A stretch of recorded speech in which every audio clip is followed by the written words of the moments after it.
जय जिनेन्द्र। नमः श्रीवर्धमानाय निर्धूतकलिलात्मने सालोकानां त्रिलोकानां यदुविद्यादर्पणाय ते।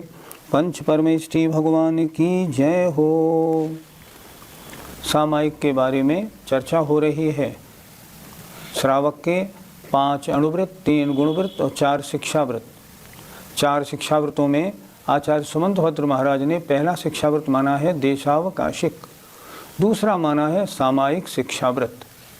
सामायिक शिक्षाव्रत किसे कहते हैं, इसकी चर्चा पहले पाठशाला में हो गई।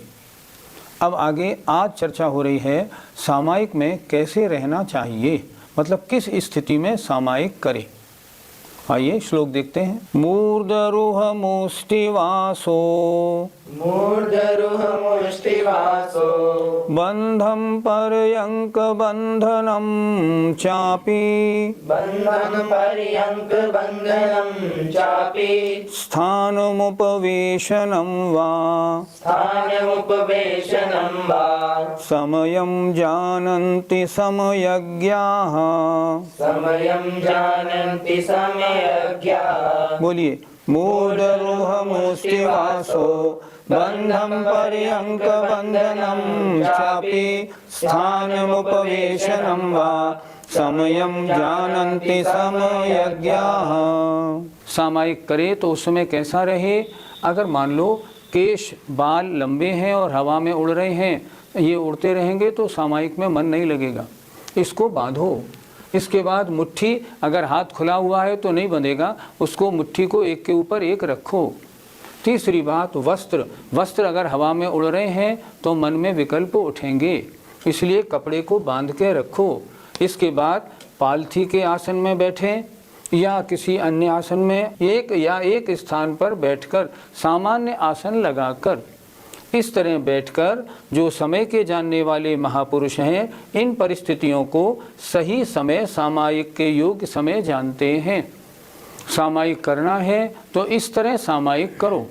सामायिक में कैसे रहना चाहिए ये श्लोक ये बता रहा है, अन्यथा मन नहीं लगेगा और मन में भ्रम उत्पन्न होगा। बार बार आसन बदलेंगे तो सामायिक नहीं होगी। आसन हो तो एक ही होना चाहिए, चाहे तो बैठ के आसन लगा लो, चाहे पालथी का आसन लगा लो या और भी कोई आसन हो, कोई भी आसन चलेगा। लेकिन बार बार अगर आसन बदलेंगे तो सामायिक में मन की एकाग्रता नहीं बनेगी। इस प्रकार आचार्य महाराज ने इस श्लोक में सामायिक में कैसे रहना ये बताया है। पंडित जी, इस श्लोक में मूर्धरुह शब्द का प्रयोग क्यों किया गया है? मूर्ध माने होता है सिर, रुह माने होता है बाल, अर्थात सिर के केस हैं और ब्रह्मचारी आदि के बाल अगर लंबे लंबे होते हैं या कोई महिला हो और महिला के बाल लंबे हों और वे बाल अगर हवा में लहराएंगे तो सामायिक के योग्य समय नहीं माना जाएगा। क्या करना होगा, अगर बाल लंबे हैं और हवा में लहराते हैं तो उनको बांधूं। मैं इनको बांधता हूँ, जब तक ये बंधे रहेंगे तब तक मैं सामायिक में इनको बांध के रखूँगा ताकि मेरे मन में किसी प्रकार का विकल्प ना आए। तो सामायिक में लंबे बाल वाला कैसे बैठेगा, अपने बालों को बांध के बैठेगा, अन्यथा मन में विकल्प और मन की एकाग्रता नहीं बनेगी। इसलिए पहला शब्द दिया मूर्धरुह। पंडित जी, मुष्टि शब्द से क्या समझना है? मुष्टि का अर्थ होता है मुट्ठी। सामायिक का समय कब तक है, कब तक सामायिक में कैसे रहना है, मुट्ठी बंधी हुई रहनी है, ऐसे नहीं रहनी है। जब तक ऐसे रहूँगा तब तक सामायिक करूँगा। इस तरह अपनी मुट्ठी को बांधकर सामायिक के लिए बैठे और जब तक मुट्ठी बंधी रहे तब तक सामायिक करे, इसका ध्यान रखे। सामायिक में कैसे रहना है ये उसकी चर्चा हो रही है। पंडित जी, यहाँ वासोबंधम शब्द से क्या लेना चाहिए? वास माने वस्त्र। अगर वस्त्र है, मान लो धोती दुपट्टा पहन के अगर सामायिक करने में बैठे हैं तो वे धोती दुपट्टे हिलते लहराते हुए ना हों, तो क्या करें, उन धोती दुपट्टों को अच्छी तरह सामायिक के काल में बांध ले ताकि मन में एकाग्रता रहे। वस्त्र कैसे हों, वस्त्र में भी पैंट बुशर्ट नहीं चलती। यहाँ क्या होना चाहिए, व्रती के लिए धोती और दुपट्टा साफ सुथरे, उनमें बदबू नहीं आती हो, फटे पुराने नहीं हो, साफ सुथरे वस्त्रों को पहन के बैठे और यदि उनमें से कोई वस्त्र हिल रहा हो तो उसको विधिवत बांध के बैठे। जब तक मैं सामायिक करूँगा इन वस्त्रों को बांध के रखूँगा ताकि मेरी एकाग्रता में कोई डिस्टरबेंस ना हो। पंडित जी, पर्यंक बंधनम शब्द यहाँ पर क्यों दिया गया है? पर्यंक बंधनम माने पद्मासन के समय मैं सामायिक करूँगा, पद्मासन लगा के करूँगा। अब ऐसा नहीं किया जाए सामायिक के काल में थोड़ा पद्मासन लगाया, फिर आसन बदल लिया, फिर पैर फैला लिए, फिर एक पैर के ऊपर एक पैर रख लिया। सामायिक का काल ऐसा नहीं होता। सामायिक का काल होता है जब तक सामायिक करूँगा तब तक कैसा रहूँगा? मैं पद्मासन से रहूँगा। पद्मासन से ना रहे तो कैसे रहे? वापी जो भी आसन लगाए अगर कायुसर्ग से खड़ा हो तो फिर कायुसर्ग से ही करनी है सामायिक। मैं जब तक सामायिक करूँगा कायुसर्ग से ही रहूँगा। ऐसा नहीं एक आधा घंटा कायुसर्ग किया, थोड़ा सा दर्द मालूम पड़ा तो बैठ गया, ऐसे सामायिक में नहीं होती। सामायिक में कैसे रहना चाहिए इसीलिए बताया है पर्यंक बंधनम वापी। आप पालती मार के या किसी भी आसन से बैठे लेकिन वो आसन उतने समय तक लगा हुआ रहना चाहिए। बार बार आसन बदलने से एकाग्रता नहीं होगी। पंडित जी, सामान्य आसन से क्या लेना चाहिए? सामयिक के आसन कौन से होते हैं? खड़े होके करे, पद्मासन लगा के करे, अर्ध पद्मासन से करे, पालथी से करे या एक स्थान पर बिल्कुल इजीली बैठ के करे। तो किसी तरह भी करे, स्थान उपवेशनम अर्थात एक स्थान पर बैठकर सामायिक करनी है। वृद्धावस्था है, अगर पद्मासन में या खड़गासन में दिक्कत हो रही है तो एक स्थान पर बैठकर सामायिक करे, लेकिन जब तक सामायिक करे तब तक वो आसन बदलना नहीं चाहिए। इसलिए किसी भी स्थान पर उपवेशनम बैठकर सामायिक की जाए। इस प्रकार सामायिक में कैसे रहना है, सामायिक में वस्त्रों की व्यवस्था, सिर के केस की व्यवस्था, शरीर की व्यवस्था कैसी रहनी चाहिए, इसके बारे में आचार्य महाराज ने इस श्लोक में बताया है। पंडित जी, समयज्ञ शब्द का क्या अर्थ है? समय माने शास्त्र भी होता है, समय माने अपनी आत्मा भी होती है। समयज्ञ माने जो आगम के ज्ञाता हैं, शास्त्रों के ज्ञाता हैं। शास्त्रों के ज्ञाता बड़े बड़े आचार्य गणधर आदि, या जो अपनी आत्मा को जानते हैं अच्छी प्रकार, उन्हें सम्यज्ञ कहते हैं। अर्थात जिन्होंने अपनी आत्मा को अच्छी प्रकार जाना है या जो सामयिक करने में बहुत अच्छे हैं, जो उत्कृष्ट सामयिक करते हैं, ऐसे जीवों ने या जो शास्त्रों को जानते हैं ऐसे महापुरुषों ने सामयिक में किस प्रकार रहना चाहिए उसके बारे में इन बातों को बताया है। आचार्य ने इस श्लोक में उन्हीं बातों को लिखा है। सामयिक करने वाला कैसे रहे इसकी चर्चा पहले श्लोक में हुई। अब अगले श्लोक में आचार्य महाराज लिख रहे हैं सामायिक कैसे स्थान पर करनी चाहिए ताकि सामायिक ढंग से हो जाए। एकांते सामयिकम एकांते सामयिकम निर्व्याक्षेपे वनेषु वास्तुषु च निर्व्याक्षेपे वनेषु वास्तुषु च चैत्यालयेषु वापि च चैत्यालयेषु वापि च परिचेतव्यं प्रसन्नधिया। परिचेतव्यं प्रसन्नधिया। बोलिए, एकांते सामयिकम निर्व्याक्षेपे वनेषु वास्तुषु च चैत्यालयेषु वापि च परिचेतव्यं प्रसन्नधिया। सामयिक करनी है तो सामयिक कैसे स्थान पर की जाए? देखें आचार्य महाराज क्या कहते हैं, एकांते जहाँ एकांत हो, सामयिकम सामयिक, निर्व्याक्षेपे, निर्व्याक्षेपे मतलब अर्थात जहाँ कोई डिस्टरबेंस ना हो किसी भी प्रकार का। निर्व्याक्षेपे अर्थात उपद्रव रहित, अर्थात विदाउट एनी डिस्टरबेंस। वनेषु, चाहे वन में करे उसमें कोई दिक्कत नहीं, लेकिन वहाँ उपद्रव नहीं होनी चाहिए और एकांत होना चाहिए।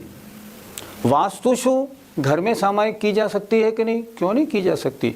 घर में करें, लेकिन ध्यान रखें घर में वहाँ करें जहाँ एकांत हो और किसी प्रकार की कोई आपत्ति या कोई भी उपद्रव ना हो। चैत्यालयेषु, चैत्यालय में भी सामयिक होती है, कोई आपत्ति नहीं। चैत्यालय सामयिक करने के योग्य स्थान है, लेकिन वो भी ऐसा स्थान जहाँ एकांत भी हो और कोई उपद्रव या कोई डिस्टर्बेंस ना हो। वापिच या और कोई भी सही स्थान हो, वहाँ प्रसन्न धिया, धिया माने बुद्धि, वहाँ प्रसन्नता पूर्वक परिचेतव्यम सामयिकम, सामयिक को बढ़ानी चाहिए। अगर ऐसे स्थान में बैठेंगे जहाँ एकांत नहीं होगा, जहाँ उपद्रव बहुत होंगे, ऐसे स्थान में करेंगे सामयिक हो ही नहीं पाएगी, बढ़ाने की तो बात ही नहीं है। और अगर सामायिक का स्थान बहुत अच्छा मिल गया और मन लगने लगा तो क्या करें, 2 घड़ी करनी है, 2.5 घड़ी, 3 घड़ी, 4 घड़ी करे। जब देखे मन बराबर लग रहा है और उस सामायिक को बढ़ाए। बैठा तो 2 घड़ी के संकल्प से था, लेकिन उसको और ऊपर ले जाए। पंडित जी, क्या व्रती घर में सामायिक कर सकता है? घर में सामायिक की तो जा सकती है, पर आजकल घरों में डिस्टर्बेंसेस बहुत होने लगे। घर में कैसे सामायिक होगी? देखिए, घर में कोई टीवी चला रहा है, कोई खेल रहा है, छोटा सा मकान है, एक ही कमरा है, एक कमरे में आप सामायिक करना चाहें 1 घंटे 1.5 घंटे, कैसे हो पाएगा? कोई बोल रहा है, कोई आवाज़ लगा रहा है, आने जाने वाले आ रहे हैं, जा रहे हैं, एकांत स्थान नहीं है सामायिक के लिए, वो योग्य स्थान नहीं माना जाएगा।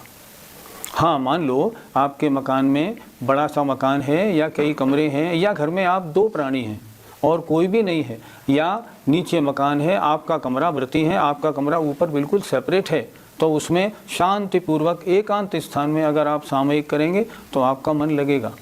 जहाँ बच्चे वगैरह हैं, टीवी, मोबाइल, खेल कूद की आवाज़, आना जाना, टेलीफोन बज रहा है ना, वहाँ मन नहीं लगता। इसलिए एकांत स्थान में अगर घर भी हो तो भी सामयिक की जा सकती है। पंडित जी, घर में सामयिक करना अच्छा है या मंदिर जी में? उत्तर कोई नहीं दे सकता। सामयिक घर में भी अच्छी हो सकती है और मंदिर में भी अच्छी हो सकती है। मान लें आप मंदिर में सामयिक करने के लिए, आजकल सूर्य डूबता है और सूर्य उदय होता है 7 बजे, आप 6:30 बजे मंदिर में पहुंच गए, 6 बजे पहुंच गए और आपने कहा मंदिर में सामयिक करेंगे। अगर मंदिर जी में उस समय सफाई हो रही है या लोग बाग सामग्री वगैरह बनाने के कार्य में लग रहे हैं, थाली वगैरह बर्तनों वगैरह की आवाज़ बहुत आ रही है, या कहीं कहीं तो जल्दी अभिषेक पूजा हो जाती है, अगर लोगों ने अभिषेक प्रारंभ कर दिया, पूजा प्रारंभ कर दी, जोर जोर से पूजा गा बजा के कर रहे हैं, सामयिक कैसे हो पाएगी? सामयिक कहाँ करें? इसलिए तो लिख रहे हैं जहाँ एकांत हो। शाम को आपके मंदिर जी में सब लोग 8 बजे आते हैं। आजकल सूर्यास्त हो रहा है मान लो 6 बजे, आप मंदिर में पहुंच जाएं 5 बजे, और 5:15 बजे से लेके और 6:30 पौने 7 तक अगर आप मान लीजिए सामयिक करते हैं ना, आपका मन बहुत लगेगा, क्योंकि कोई भी वहाँ डिस्टर्बेंस नहीं है। वैसे तो मंदिर में मन अच्छा लगना चाहिए, पर एकांत तो हो। कुछ मंदिर ऐसे होते हैं जिनमें बहुत से कमरे होते हैं और सामयिक आदि करने के लिए अलग कमरे की व्यवस्था है, वहाँ कोई और बातचीत चर्चा नहीं होती। ऐसे स्थानों में अगर है तो घर से ज़्यादा अच्छी सामयिक मंदिर जी में होती है। पवित्र स्थान है, वहाँ का वातावरण ही पवित्र है, लेकिन वहाँ कोई आपत्ति तो ना हो। मान लो मंदिर जी में आपने सायंकाल अपनी सामयिक शुरू की, और सामयिक शुरू करने में क्या हुआ, वहाँ मंदिर जी में मच्छर बहुत हैं।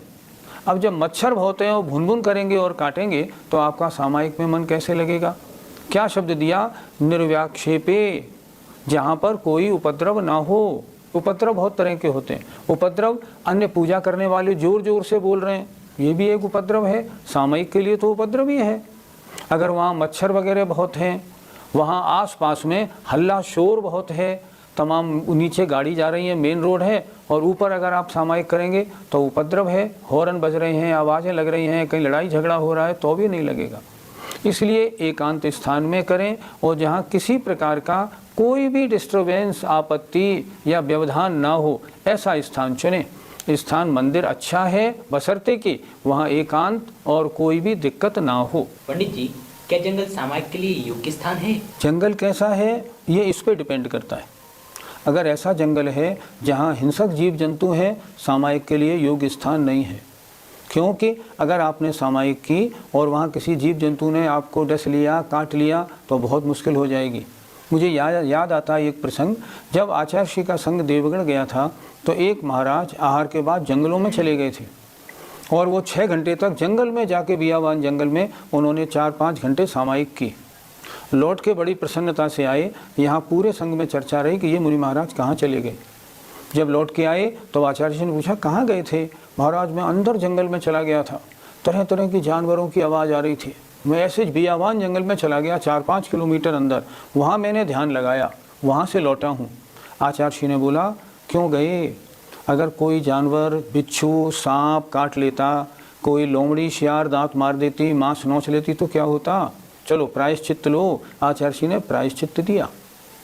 वन में सामयिक करने का स्थान तो है वन, कोई आपत्ति नहीं, लिखा है वनेषु, लेकिन उसमें कोई उपद्रव तो नहीं होना।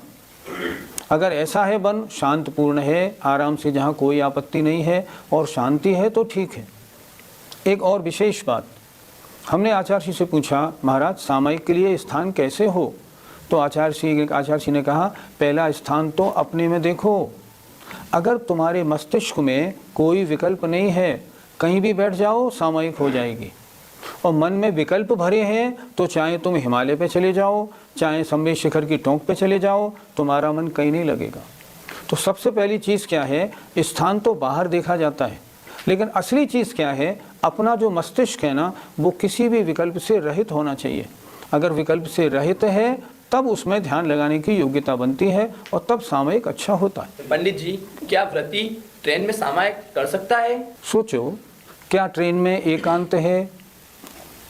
ट्रेन में आप बैठे हैं, चारों ओर सवारियां भरी हैं, हर स्टेशन पे 10 आ रहे हैं, 10 जा रहे हैं, खोमचे वाले आवाज़ लगा रहे हैं, बैरे होटल वाले चाय की और सबकी आवाज़ लगा रहे हैं, अंडे वाला अंडे बेच रहा है, नॉन वेज वाला नॉन वेज की थाली सप्लाई कर रहा है, आपके बगल वाला खा रहा है, उसमें से प्याज लहसुन की स्मेल आपकी नाक में आ रही है। क्या सामयिक होगी? खुद सोचो। हाँ, सामयिक का कोरम तो पूरा हो जाएगा, लेकिन सामयिक नहीं हो पाएगी। उसके लिए जो लिखा है ना, उसके अनुसार योग्य स्थान नहीं है, अपवित्र स्थान है। तमाम जूते चप्पल नीचे पड़े हैं, सब लोग अपनी अपनी बात में हंस रहे हैं और बोल रहे हैं, ऐसा स्थान सामयिक के योग्य नहीं है। हमने एक बार आचार्य जी को पूछा, महाराज जी क्या ट्रेन में सामयिक कर सकते हैं क्या? उन्होंने कहा, ये बताओ ट्रेन में मन लगेगा? दूसरी बात, ट्रेन में किधर पूरब है, किधर पश्चिम है, किधर उत्तर दक्षिण है, कैसे रखोगे? आगे गाड़ी गई और गाड़ी घूम गई, अब दिशाओं का ध्यान कैसे लगाओगे? पूर्व दिशा में जितने निर्वाण क्षेत्र और जितने मुनिराज हैं उनकी वंदना कैसे करोगे? नहीं हो पाएगा। फिर क्या करे ये जिसका सामयिक का नियम है, ट्रेन में हो तो सामयिक कर ले, लेकिन उसके बाद जब स्थान पर पहुंचे तब उतने समय सामयिक अगली ज़्यादा करे, इससे उसका काम पूरा हो जाएगा। हम ये भी बताना चाहेंगे, सामयिक जैसी कोई चीज़ नहीं। इसलिए हमारे श्रोताओं में से जो सामयिक नहीं करते हैं, उन्हें भी कम से कम 2 घड़ी सामयिक का नियम ज़रूर लेना चाहिए। मनुष्य जन्म की सफलता का ये एक मूल मंत्र है। जय जिनेंद्र।